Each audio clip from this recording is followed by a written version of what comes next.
చూస్ country delight, live better. ఇప్పుడే country delight app ని download చేసుకోండి.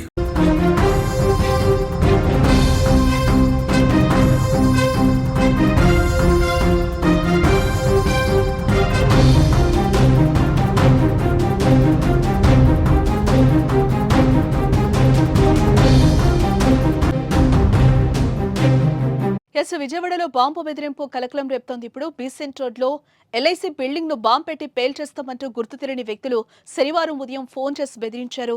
పోలీస్ కంట్రోల్ రూమ్ కి ఫోన్ రావడంతో అంతా పరుగులు తీశారు.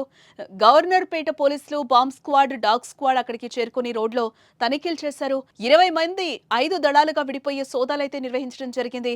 తనిఖీల కోసం ఉదయం కొన్ని దుకాణాలను పోలీసులు మూసివేయించారు కూడా. అయితే ఎలాంటి బాంబు ఆనవాళ్లైతే అక్కడ కనిపించలేదు. ముందు జాగ్రత్తగా అటు రైల్వే స్టేషన్, బస్టాండ్ లో కూడా పోలీసులు తనిఖీలు నిర్వహించినట్లుగా మనకైతే సమాచారం అయితే అందుతోంది. అటు పహల్గామ్ ఉగ్రదాడి తర్వాత దేశంలో మరిన్ని దాడులు జరిగే అవకాశం ఉందని నిఘా వర్గాలు ఇప్పటికే హెచ్చరికలు కూడా జారీ చేశాయి. దాంతో కేంద్ర ప్రభుత్వం అప్రమత్తమై అన్ని రాష్ట్రాలు, కేంద్రపాలిత ప్రాంతాలకు కీలక ఆదేశాలను అయితే జారీ చేసింది.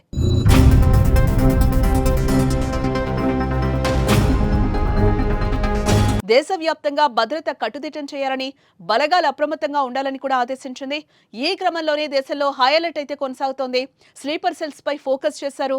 తెలుగు రాష్ట్రాల్లో కూడా 2 స్లీపర్ సెల్స్ పట్టుబడ్డారు. ఇప్పటికే కొద్ది రోజుల క్రితం సికింద్రాబాద్ కు చెందిన సయ్యద్ సమీర్, విజయనగరానికి చెందిన యువకుడు సిరాజ్ అరెస్ట్ అయ్యారు. వీరిద్దరూ ఏపీ, తెలంగాణలో బ్లాస్ట్లకు ప్లాన్ వేసినట్లుగా సమాచారం. వీరిని పట్టుకోవడంతో పెను ప్రమాదం తప్పినట్లయింది. ఈ పరిణామాలతో తెలుగు రాష్ట్రాల్లో ప్రజలు భయంతో ఉన్నారు. ఇలాంటి సమయంలో అయితే బాంబు బెదిరింపు బెజవాడలో అలజడిని సృష్టించిందని చెప్పుకోవచ్చు. ఒక క్షణం ప్రజలంతా భయాందోళనకు గురయ్యారు. ఫేక్ కాల్ అని తేలడంతో అంతా ఒక్కసారిగా ఊపిరి పీల్చుకున్నారు. యథావిధిగా వ్యాపార కార్యకలాపాలైతే కొనసాగుతున్నాయి. అయితే కాల్ చేసిన వ్యక్తి ఎవరు అనేది అయితే ఇంకా తెలియాల్సి ఉంది. బీసెంట్ రూట్ అంతా కూడా ఒక 5 టీమ్స్ వచ్చాము. 5 టీమ్స్ వచ్చి 5 డాగ్స్ తోటి వచ్చాము. స్టార్టింగ్ నుంచి ఎండింగ్ వరకు ఆ రోడ్ అంతా కూడా థరోగా చెక్ చేసాం. కానీ ఎక్కడ కూడా మాకు బాంబు అని ట్రేస్ అవుట్ కాలేదు. రైల్వే స్టేషన్కి ఎందుకు వచ్చారు సార్? రీజన్ ఏమన్నా? రైల్వే స్టేషన్ కూడా మనం థరోగా చెక్ చేస్తున్నాం. ఒకవేళ ఇక్కడ నుంచి చెప్పారు కాబట్టి ఇక్కడ ఇది కూడా మనం చెక్ చేస్తున్నాం. ఇప్పుడు ఇంకా స్టార్ట్ చేసాము. ఈ 1 ప్లాట్ఫామ్ అయిపోయింది. ఒకసారి చెక్ చేసాము ఆల్రెడీ. మళ్ళీ సెకండ్ టైం మళ్ళీ చెక్ చేస్తున్నాము. ఇక్కడ కూడా ఏమీ కనిపించలేదు మాకు ఏది కూడా.